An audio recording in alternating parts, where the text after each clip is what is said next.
이 시간에는 성경적 전도 방법에 대해서 좀 얘기를 하려고 합니다. 다음 시간에는 일반 전도 방법에 대해서 얘기하고, 이번 시간에는 먼저 성경의 인물들이 어떻게 어떤 전도 방법을 사용했는가 한번 살펴볼 필요가 있을 것 같습니다. 우리가 전도를 할 때에도 어떤 방법을 쓰느냐가 매우 중요하죠. 왜냐하면 어떤 방법을 쓰느냐에 따라서 효율과 효과가 달라지기 때문에 그렇습니다. 이 효율이라고 하는 것은 낭비됨이 없이 가장 적절하게 쓰는 거, 요즘에 많이 쓰는 표현으로 가성비라는 얘기를 많이 하죠. 가격 대비 성능이 아주 최고다, 가성비가 최고다, 이런 얘기를 하는데 그것이 바로 효율을 얘기하는 것이죠. 효과라고 하는 것은 얼마나 좋은 결과를 낼 수가 있는가, 그 내 방법에 대한 결과, 그것이 아주 좋게 나올 때 그것을 효과를 봤다, 이제 이런 표현을 우리가 쓰게 되는데, 방법을 어떤 방법을 쓰느냐에 따라서 효율과 효과가 달라진다는 것입니다. 똑같은 시간을 주더라도 A라는 방법을 쓰는 사람과 B라고 하는 방법을 쓰는 사람의 결과가 같을 수는 없다라고 하는 거예요. 그래서 우리가 방법론을 할 때 기왕이면은 가장 최소의 비용으로 최대의 효과를 거둘 수 있는 그런 방법을 쓰고, 가장 시간을 절약할 수 있는 방법을 쓴다라고 하면 그것이 가장 좋은 전도 방법이 될 수가 있겠지요.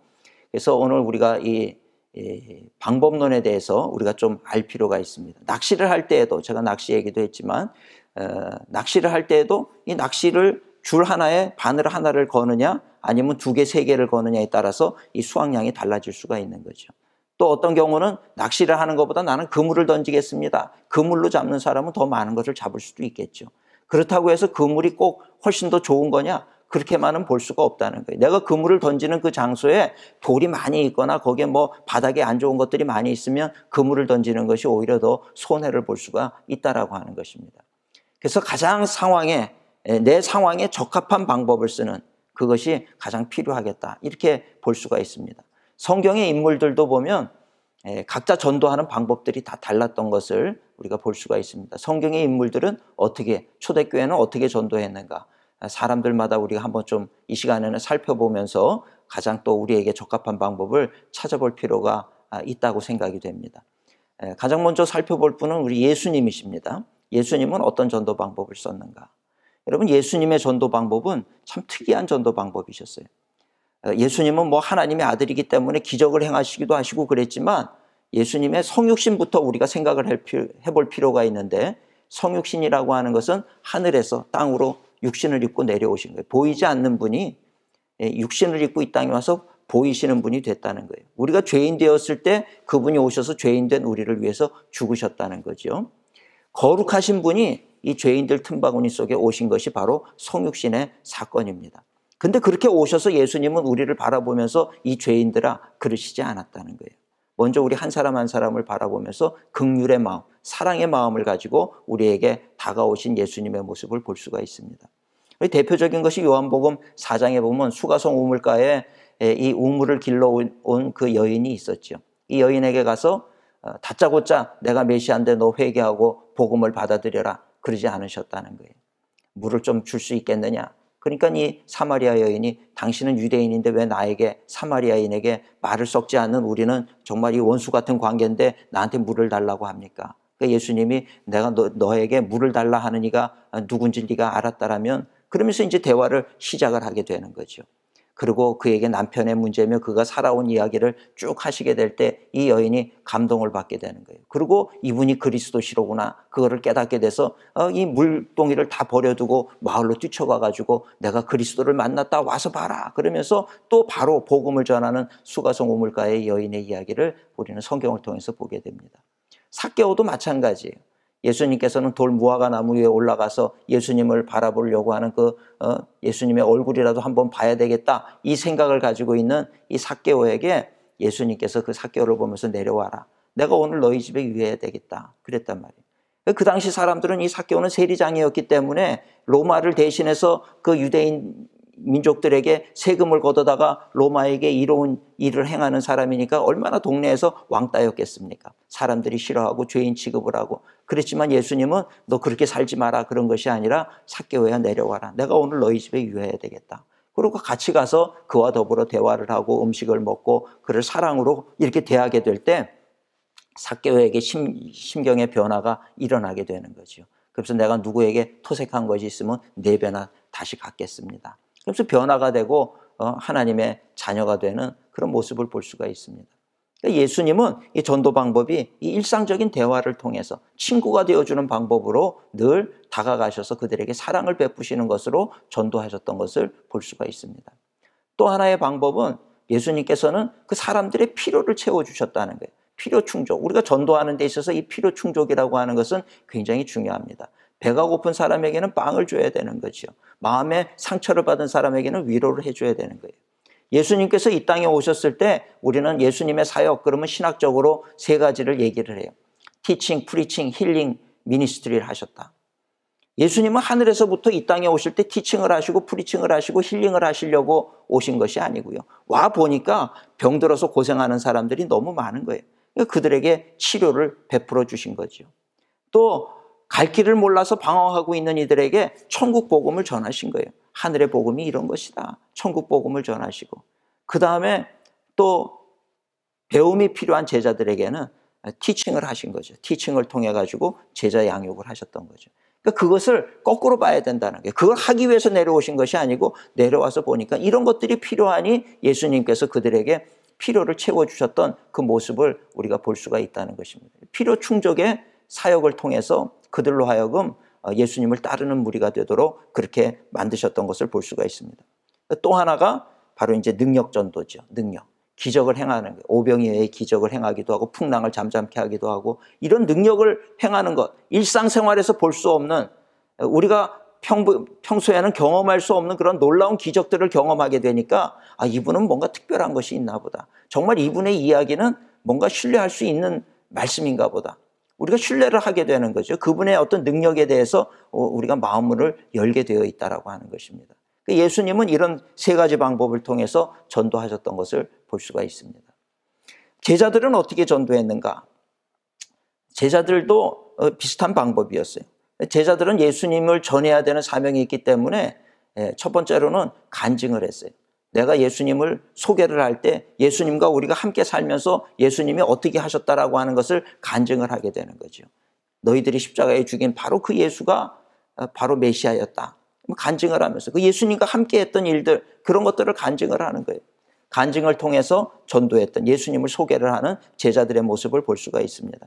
그래서 오늘날도 우리가 교회에서 전도 훈련을 할 때 이 간증, 전도하면서 또 내가 신앙생활하면서 경험했던 것, 내가 아팠을 때, 내가 힘들었을 때 어떤 일이 있었는가, 이런 것들을 간증으로 담아가지고 우리가 다가가게 될 때 많은 사람들이 마음 문을 열게 되는 거죠. 어떤 교리적이고 어떤 신앙적인 이런 차원에서 얘기를 하면 믿지 않는 사람들은 그 얘기가 뭔지를 이해할 수가 없는 거예요. 근데 간증이라고 하는 걸 통해서 접근을 하게 되면 금방 이해가 되고 그런 일이 일어날 수도 있군요. 그러고 이제 오게 되는, 교회로 출석을 하게 되는 그런 일들을 볼 수가 있는 거죠. 예수님의 제자들은 예수님을 소개하는 간증의 방법을 통해서 사람들에게 다가갔던 것을 볼 수가 있습니다. 특별히 베드로 같은 경우에는 하나님께서 말씀으로 선입견을 버려라, 그런 일도 있었던 것을 우리가 볼 수가 있죠.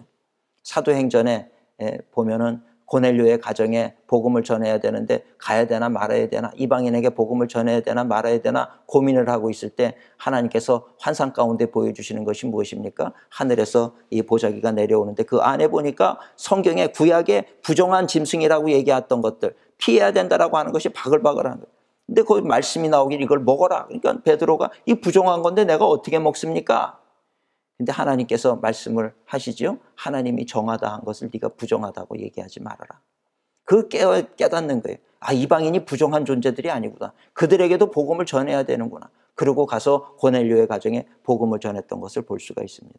하나님께서 제자인 베드로에게 가르쳐 주셨던 방법은 뭐냐면 선입견을 버리라는 거예요. 모든 사람들을 선입견을 가지고 유대인이냐 아니냐 이렇게 구분하지 말고 모든 사람들에게, 모든 족속에게 사도행전에 성령이 임하시면 예루살렘과 온 유대와 사마리아 땅끝까지 이르러 내 증인이 되리라 그러셨는데 선입견을 가지지 말고 모든 사람에게 이 복음을 전해야 된다. 이것을 깨닫게 하셨죠. 그 다음부터 제자들이 선입견을 버리고 모든 사람들에게 나아가서 복음을 전하는 그런 모습을 우리가 볼 수가 있습니다.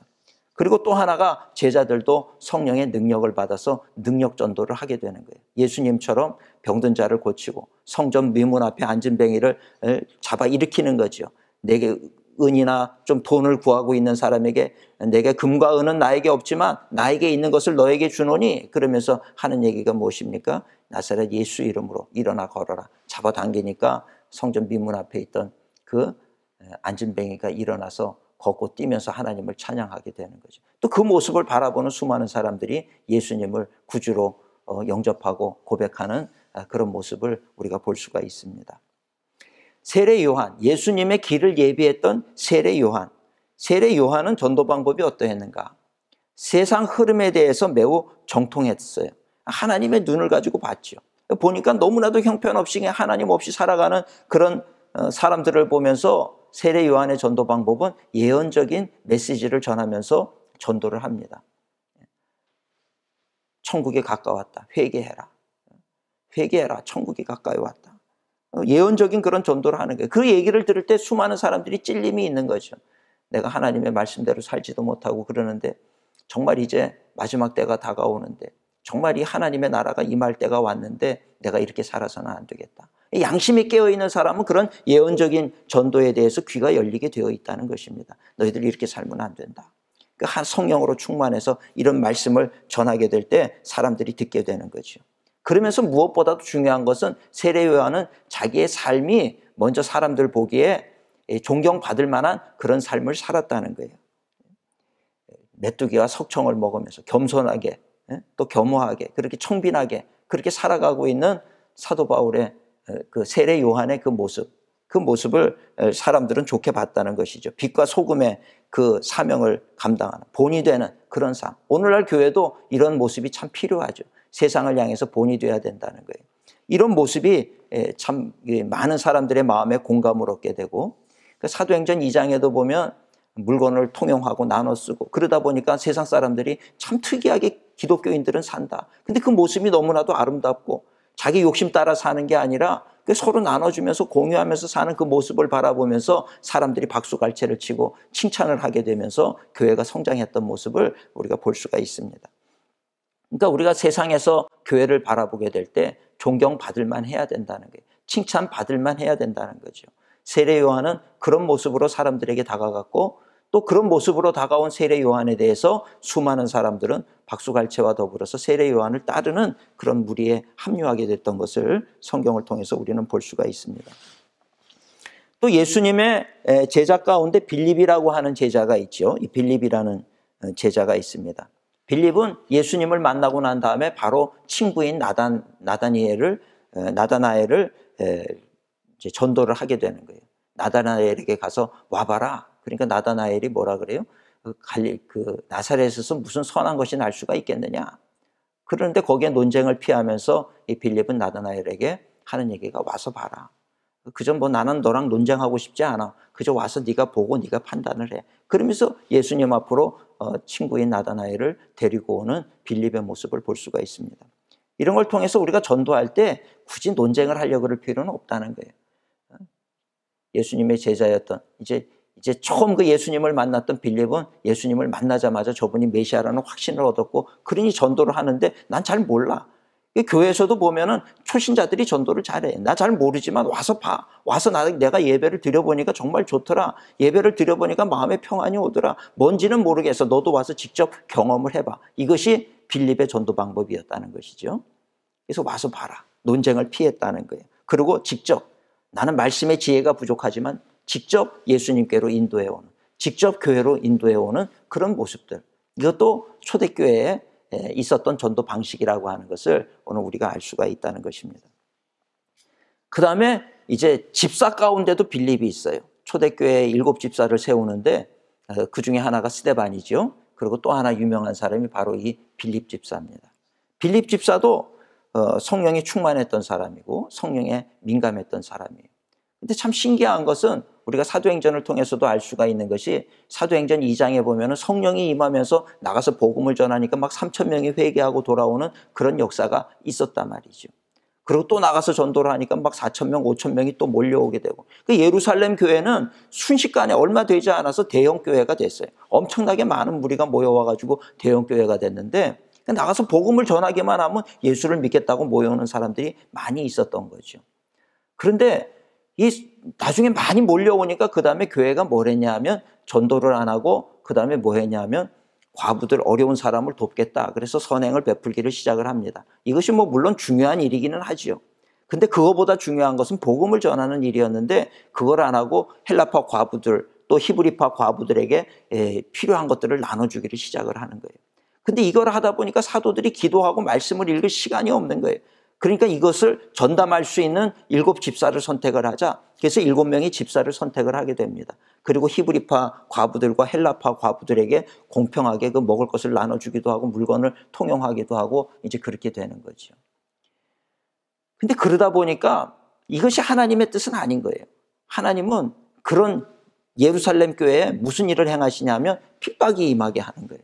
핍박이 와서 사도행전 8장에 보면은 핍박이 오니까 다 흩어졌어요. 그 수많은 사람들이 한순간에 다 흩어져 버리고 그 예루살렘 교회는 누구만 남았냐면 사도들만 남았어요. 사도들만 남고 이 핍박이 무서워서 다 도망을 쳤는데 그렇게 해서 다 흩어진 그 사람들이 뭘 했냐 하면 흩어진 그 자리에서 예수 그리스도를 전하기 시작하는 거예요.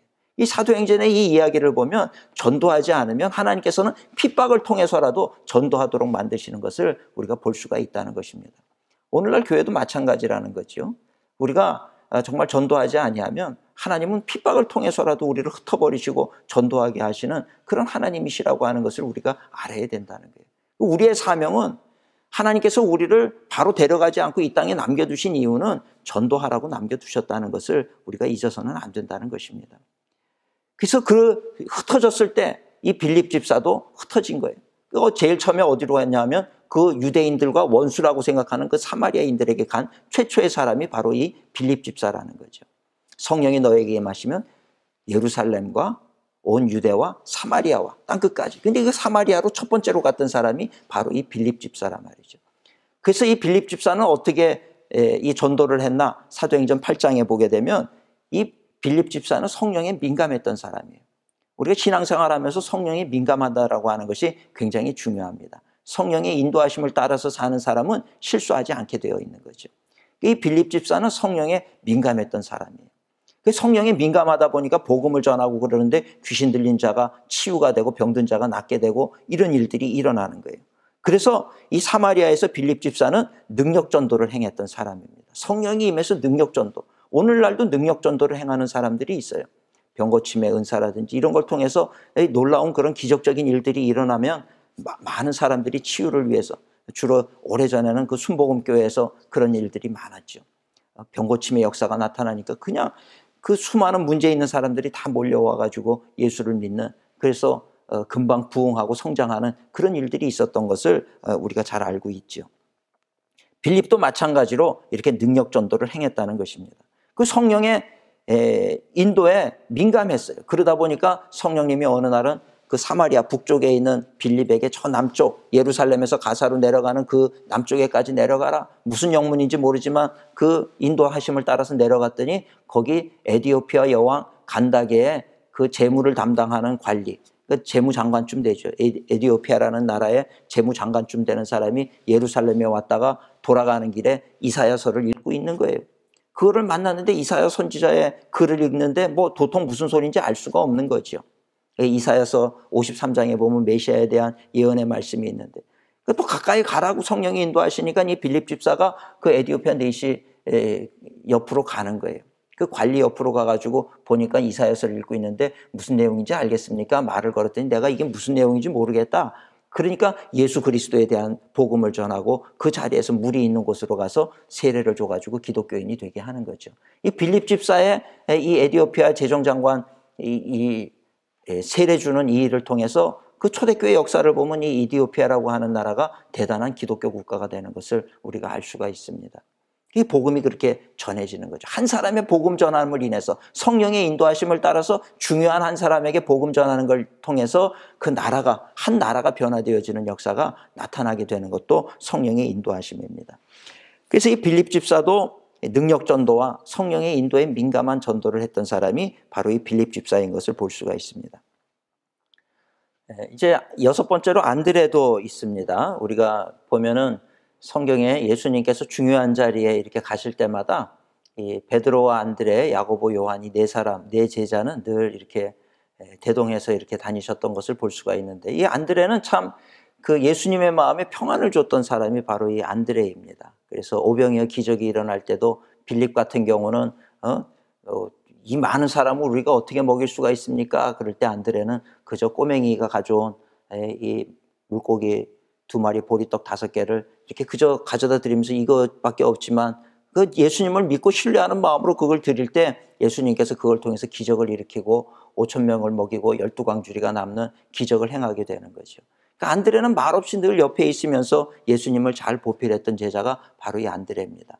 근데 이 안드레가 먼저 베드로보다 먼저 예수님을 요한복음 1장에 볼 것 같으면 먼저 만나게 되는 거예요. 그러면서 베드로에게 가서 내가 메시아를 만났다. 와서 봐라. 그러면서 베드로를 예수님께로 안내했던 사람이 바로 이 안드레입니다. 그래서 안드레의 경우는 가족 전도를 한 사람이다. 이렇게 볼 수가 있는 거죠. 가족 전도. 베드로를 예수님께로 인도했던 사람. 그러면서 예수님을 소개를 합니다. 메시아를 만났다. 참 놀라운 것은 어떻게 첫 순간에 이렇게 보면서 예수님이 메시아인지 알았을까? 그러니까 이 안드레는 참 지혜가 있었던 사람이라는 거예요. 그러면서 예수님을 이렇게 소개하는 안드레의 모습을 우리가 볼 수가 있습니다. 가족 전도의 어떤 표본이 되는. 가족들의 평소에 그러려고 그러면 가족하고 관계가 좋았어야 되겠죠. 우리가 가족들과 좋은 관계를 맺는 것이 참 중요하다는 것입니다. 전도자는 뭐 가족뿐만이 아니라 친구와의 관계에 있어서도 그렇고 사회에서도 그렇고 직장에서도 그렇고 어느 곳에 있든지 사람들과 늘 관계를 좋게 맺어야 되는 거죠. 그 이유는 뭐냐면 다 내가 언젠가 전도해야 될 사람들. 관계가 안 좋으면 저 사람이 혹시라도 나를 보면서 당신 같은 사람이 기독교인이면 난 교회 안 다닙니다. 이렇게 될 때 오늘 우리가 하나님 앞에 죄를 범하는 것이 될 수 있기 때문이라는 것입니다. 우리는 늘 가족과도 관계를 좋게 맺고 이웃들하고도 관계를 좋게 맺고 그리고 그들에게 가서 복음을 전할 때 그 좋은 관계 때문에라도 예수님을 믿겠다라고 결단하는 사람들이 많아질 수밖에 없다라고 하는 것입니다. 7번째로 사도 바울입니다. 바울의 전도는 참 놀라워요. 아주 열정적으로 전도를 하게 되는데 이 사도 바울은 상황 맞춤식 전도를 합니다. 상황에 맞게 전도를 하는 거예요. 그래서 우리가 잘 아는 대로 고린도전서 9장에 보면은 저가 고백을 하는데 이런 고백을 합니다. 내가 유대인에게 유대인과 같이 되면 유대인들 중에 몇을 얻고자 함이고 또 할례받지 않은 자들에게 가서 할례받지 않은 사람처럼 행동하고 율법 아래에 있지 않지만 율법 아래에 있는 사람들에게 율법 아래에 있는 자처럼 행했던 것도 그들 중에 몇을 구원하기 위함이다. 그러니까 여러 사람, 약한 자에게는 약한 모습으로, 강한 자에게는 강한 모습으로, 이런 사람에게는 이런 모습으로, 저런 사람에게는 저런 모습으로 이렇게 늘 다가갔던 사람이 누구냐 하면 바로 사도 바울이라는 거예요. 여러 사람에게 내가 여러 모습으로 다가간 것은 그들 중에 몇이라도 얻기 위함이다. 그러니까 상황 맞춤식으로 가는 거예요.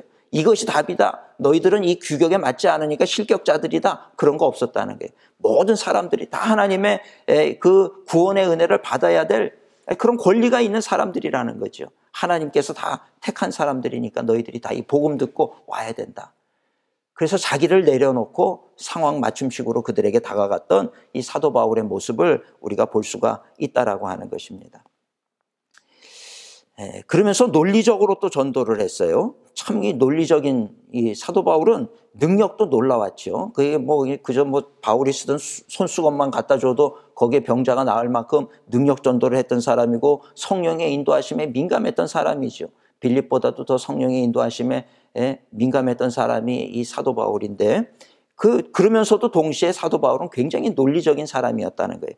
사도행전 17장에 보면 그리스에 가가지고, 그리스라고 하는 곳은 모든 그리스 로마 신화가 만들어진 곳 아니겠습니까? 그곳에 가서 복음을 전하는 거예요. 그곳에 가서 복음을 전할 때 만신전이 제우스 신도 있고 헤라 여신도 있고 수많은 신들이 있는데 그들은 너무나도 신앙심이 좋았던 사람들이기 때문에 한 곳에 가니까 이름을 알지 못하는 신에게라고 하는 그 푯말이 있는 거예요. 자기들이 모든 신을 다 알 수가 없으니까 우리가 모르는 신도 있을 것이다 생각을 해서 그런 신을 세워놓은 거죠.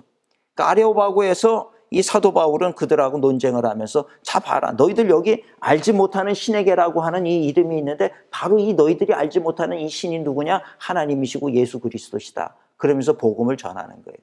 굉장히 논리적으로 다른 것들을 다 무시하고 너희들 다 틀렸어 이러는 것이 아니고 그들 틈바구니를 껴들어가면서 어떻게 해서든지 예수 그리스도를 전하고 그분이 누구인지를 전했던 사람, 매우 논리적이었던 사람이 바로 이 사도 바울이었다, 이렇게 볼 수가 있는 거죠. 그리고 마지막으로 이 바나바 전도법이 있습니다. 바나바. 사도 바울은 예수님을 핍박하던 사람이었어요.